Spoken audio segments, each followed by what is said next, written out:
ನಮಸ್ತೆ ಸ್ನೇಹಿತರೆ, ಎಲ್ರಿಗೂ ಕೂಡ ಮತ್ತೊಮ್ಮೆ ನಿಮ್ಮ ಯೂಟ್ಯೂಬ್ ಚಾನಲ್ಗೆ ಸ್ವಾಗತ. ಹಾಗೆ ಯಾರು ನಿಮ್ಮ ಚಾನಲ್ಗೆ ಸಬ್ಸ್ಕ್ರೈಬ್ ಮಾಡಿಲ್ಲ ಸಬ್ಸ್ಕ್ರೈಬ್ ಮಾಡಿ ಅಂತ ಹೇಳ್ತಾ, KPSC ಆ್ಯಂಡ್ KA ವತಿಯಿಂದ ಹಲವಾರು ನೋಟಿಫಿಕೇಷನ್ ಆಗ್ತಾ ಇವೆ.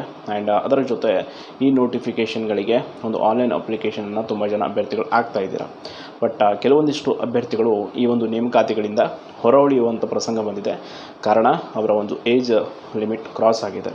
ಸೊ ಇದಕ್ಕಾಗಿಯೇ ಸರ್ಕಾರ ಈ ಹಿಂದೆ ಕೂಡ ಹೇಳಿಕೆಯನ್ನು ನೀಡಿತ್ತೇನಂತಂದರೆ, ಕೋವಿಡ್ ಆದಮೇಲೆ ನಾವು ಏಜ್ ರಿಲ್ಯಾಕ್ಸೇಷನ್ನ ಕೊಡ್ತೀವಿ.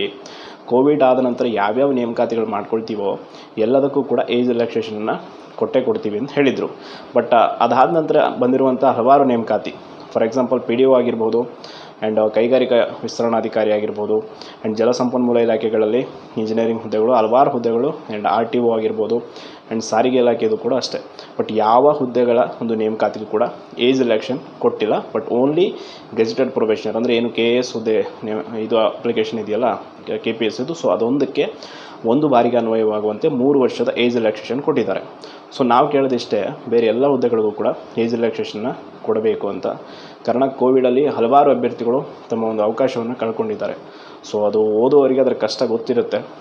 ಏಜ್ ಲಿಮಿಟ್ ಕ್ರಾಸ್ ಆದಮೇಲೆ ಎಷ್ಟು ಸಮಸ್ಯೆ ಆಗುತ್ತೆ, ಆ್ಯಂಡ್ ಯಾವುದೇ ನೇಮಕಾತಿಗಳಿಗೂ ಕೂಡ ಅಪ್ಲಿಕೇಶನ್ ಹಾಕೋದಕ್ಕಾಗಲ್ಲ. ಸೊ ತುಂಬ ಜ್ಞಾನ ಇರುತ್ತೆ, ಬಟ್ ಆ ಸಮಯದಲ್ಲಿ ಅವಕಾಶ ಇರಲ್ಲ. ಆ ಕಾರಣಕ್ಕಾಗಿ ಕೋವಿಡಲ್ಲಿ ಅವಕಾಶ ವಂಚಿತರಾಗಿರುವಂಥವ್ರಿಗೂ ಕೂಡ ಒಂದಿಷ್ಟು ಹೆಲ್ಪ್ ಆಗೋ ನಿಟ್ಟಿನಲ್ಲಿ ಒಂದು ಬಾರಿಗಾದರೂ ಏಜ್ ರಿಲ್ಯಾಕ್ಸೇಷನನ್ನು ಕೊಡಬೇಕು ಅನ್ನೋದು ನಮ್ಮ ಒಂದು ರಿಕ್ವೆಸ್ಟು. ಸೊ ಇದಕ್ಕೆ ಸಂಬಂಧಪಟ್ಟಾಗಿ ಇವತ್ತಿನ ಪ್ರಜಾವಾಣಿ ಪತ್ರಿಕೆಯಲ್ಲೂ ಕೂಡ ಒಂದು ಡೀಟೇಲ್ಡ್ ಆದಂಥ ವರದಿ ಬಂತೆ. ಸೊ ನೋಡಿ, ಯಾರು ನೋಡಿಲ್ಲ, ಅದರಲ್ಲಿ ನಮ್ಮ ಸಂಘಟನೆಯ ಅಧ್ಯಕ್ಷರಾದ ಕಾಂತಕುಮಾರ್ ಸರ್ ಅವರು ಕೂಡ ಹೇಳಿಕೆಯನ್ನು ನೀಡಿದ್ದಾರೆ. ಯಾವ ರೀತಿ ತಾರತಮ್ಯ ಆಗ್ತಾ ಇದೆ ಈ ಒಂದು ಏಜ್ ರಿಲ್ಯಾಕ್ಸೇಷನ್ ಕೊಡೋದಕ್ಕೆ ಸಂಬಂಧಪಟ್ಟಾಗೆ. ಬೇರೆ ಬೇರೆ ರಾಜ್ಯಗಳಿಗೆ ಹೋಲಿಸಿದರೆ ನಮ್ಮ ರಾಜ್ಯದಲ್ಲಿ ಅತಿ ಕಡಿಮೆ ವಯೋಮಿತಿ ಇರೋದು. ಸೊ ಆ ಕಾರಣಕ್ಕಾಗಿ ನೆಕ್ಸ್ಟ್ ಆದರೂ ಅಪ್ಕಮಿಂಗ್ ನೋಟಿಫಿಕೇಷನ್ ಯಾವುದಾಗುತ್ತೆ ಎಲ್ಲದಕ್ಕೂ ಕೂಡ ವಯೋಮಿತಿ ಸಡಿಲಿಕೆಯನ್ನು ಕೊಡಬೇಕು. ಆ್ಯಂಡ್ ಅದರ ಜೊತೆ ಈಗ PDO ಆ್ಯಂಡ್ KAS ಏನು ಆನ್ಲೈನ್ ಅಪ್ಲಿಕೇಶನ್ ಕ್ಲೋಸ್ ಮಾಡಿದ್ದಾರೆ. ಸೊ ವಯೋಮಿತಿ ಸಡಿಲಿಕೆ ಕೊಟ್ಟು ಮತ್ತೆ ಕಾಲಾವಕಾಶ ಕೊಟ್ಟರೆ ತುಂಬ ಒಳ್ಳೆಯದಾಗುತ್ತೆ. ಬಟ್ ಅದನ್ನು ಅವ್ರು ಮಾಡಲ್ಲ ಅಂತ ನಮ್ಗೆ ಗೊತ್ತು. ಬಟ್ ಮಾಡಿದರೆ ತುಂಬ ದೊಡ್ಡ ಉಪಕಾರ ಆಗುತ್ತೆ. ಆ್ಯಂಡ್ ಇದಕ್ಕೆ ಸಂಬಂಧಪಟ್ಟಾಗೆ ಸಂಘಟನೆಯ ಅಧ್ಯಕ್ಷರಾದಂಥ ಕಾಂತಕುಮಾರ್ ಸರ್ ಈಗ ಆಲ್ರೆಡಿ ಏನೆಲ್ಲ ಪ್ರಯತ್ನವನ್ನು ಮಾಡಬೇಕು ಏಜ್ ರಿಲ್ಯಾಕ್ಸೇಷನ್ ಕೊಡಿಸೋದಕ್ಕೆ ಎಲ್ಲವನ್ನ ಮಾಡಿ ಆಗಿದೆ. ಸೊ ಇನ್ನೇನು ಉಳಿದಿದ್ದು ಸರ್ಕಾರದ ಮೇಲೆ.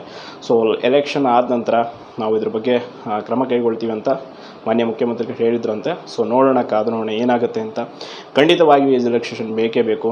ನಾವು ಇದಕ್ಕೆ ಸಂಬಂಧಪಟ್ಟಾಗೆ ಏನು ಅಂತಂದರೆ ಏನೆಲ್ಲ ಕೆಲಸವನ್ನು ಮಾಡಬೇಕು ಅದನ್ನೆಲ್ಲ ಮಾಡಲೇಬೇಕಾಗುತ್ತೆ. ಕಾರಣ ಇಲ್ಲಿ ಕೇವಲ ನಮ್ಮ ಸ್ವಾರ್ಥವನ್ನು ನೋಡಿಕೊಳ್ಳದೆ ಹಲವಾರು ಜನ ಆಗಿರ್ಬೋದು, ನಮ್ಮ ಸಹೋದರರೇ ಇರ್ಬೋದು, ಅವರು ಕೂಡ ಅವಕಾಶದಿಂದ ವಂಚಿತರಾಗಿರ್ತಾರೆ. ಸೊ ದಯವಿಟ್ಟು ಅಂಥವ್ರಿಗೂ ಕೂಡ ಅವಕಾಶ ಸಿಗುವಂತಾಗಲಿ ಅಂತ ಹೇಳ್ತಾ, ಯಾರು ನಿಮ್ಮ ಚಾನಲ್ಗೆ ಸಬ್ಸ್ಕ್ರೈಬ್ ಮಾಡಿಲ್ಲ ಸಬ್ಸ್ಕ್ರೈಬ್ ಮಾಡಿ. ಧನ್ಯವಾದ.